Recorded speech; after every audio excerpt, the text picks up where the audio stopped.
Много хора мислят, че мускулите са само за външен вид.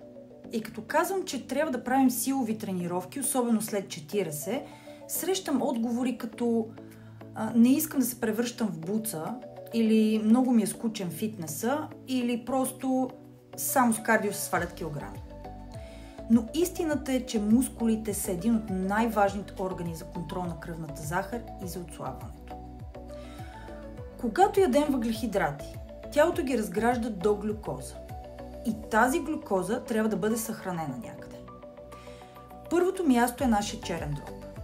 Той може да съхрани сравнително малко, около 80-100 грама глюкоза. Това може да се запълни много лесно и много бързо. Например, с един голям банан или филе хляб, или с една порция паста. Черният дроб е така нареченият наш малък склад. След това на второ място идват мускулите.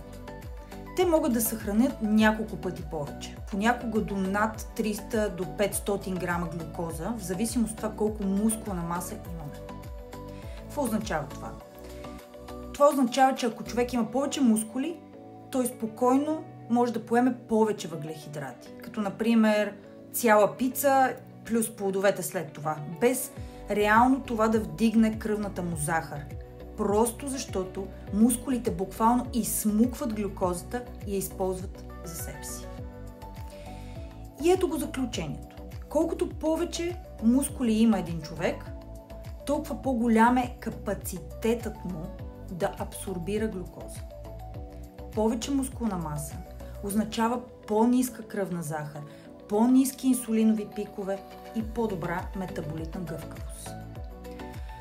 А когато и черният дроб и мускулите се запълнят, всичко останало, което сме изяли през деня, независимо дали е паста, хляб, сладко, плодове, няма значение, вече няма къде да отиде и се съхранява като мазнини. Затова работата за изграждане на мускули не е само за визия. Тя е за метаболизма ни, за енергията, за апетита, за това как тялото ни управлява захарта и дали ще горим мазнини или ще ги трупаме. Мускулите са буквално нашата метаболитна банка. И колкото по-голяма е тя, толкова по-добре функционираме.